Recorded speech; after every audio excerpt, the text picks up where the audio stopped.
دوسرا ظلم یہ ہوا ہے جس کی کوئی دلیل نہیں ہے مولانا فضل الرحمان کے پاس اور پروفیسر ساجد میر کے پاس. میں کہتا ہوں رب کعبہ کی قسم ہے قیامت کی صبح تک یہ کفارہ دے، یہ کفارہ ادا نہیں کر سکتے عمران خان کا، جس نے اس ملک میں قرآن کے ترجمے کو لازمی قرار دیا، ڈگری اس کے لیے مشروط کر دی، جو پورا قرآن ترجمے سے پڑھے گا سنائے گا، جس نے سیرت النبی مضمون سلیبس میں شامل کیا، جس نے خاتم النبیین لفظ سلیبس میں شامل کیا، جس نے رحمت للعالمین اتھارٹی بنائی، جیسے شاہ فہد نے قرآن کمپلیکس بنایا تھا سعودی عرب میں جس میں ساری دنیا کو قرآن سپلائی کیا، اسی طرح اس نے رحمت للعالمین اتھارٹی بنائی، جس نے لا الہ الا اللہ کا کلمہ بلند اقوام متحدہ میں عالم انسانیت کے سامنے کیا، جس نے ایاک نعبد و ایاک نستعین کہا اللہ تیری مدد کے علاوہ ہم کچھ نہیں کر سکتے، کچھ نہیں کہہ سکتے،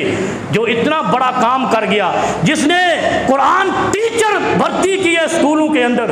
تم نے اس شخص کو اتارنے کے لیے اپنا حصہ ڈالا اور اس کے بعد وہ لائے ہو جنہوں نے اسکولوں کے اندر میوزک ٹیچر بھرتی کیے، جنہوں نے اس ریاست مدینہ کا نقشہ بدلنے کے لیے ریاست گلوکاریہ اور ریاست میراثیہ بنانے کی بنیاد رکھ دی.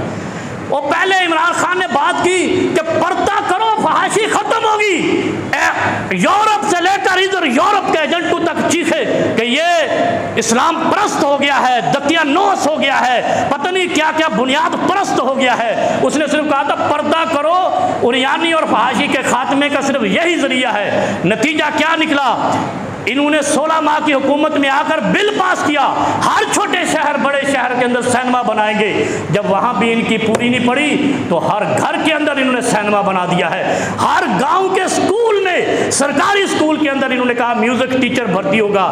مجھے پچھلے جمعہ کے بعد ایک صاحب نے بتایا کہ یہ سندھ اور پنجاب کے اندر میوزک ٹیچر بھرتی ہو رہے ہیں. اب ان مولویوں سے پوچھے کوئی جا کر کہ بتاؤ وہ قرآن ٹیچر جو انہوں نے آتے ہی کہا تھا قرآن کو سلیبس سے نکالا تھا، جس اسمبلی کی ابتدا قرآن کی تلاوت سے ہونی تھی اسکول کے اندر، انہوں نے اس کو ختم کیا.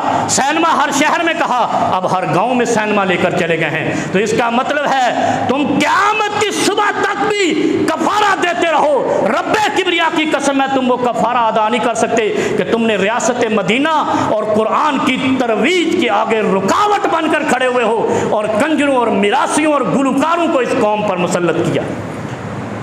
یہ کبھی سوچا آپ نے؟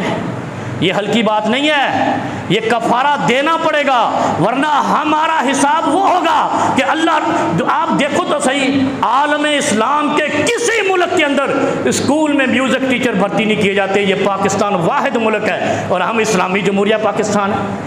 اسلامی جمہوریہ نہیں ہے، ہم عوامی جمہوریہ بھی نہیں، ہم انتشاری جمہوریہ پاکستان ہیں.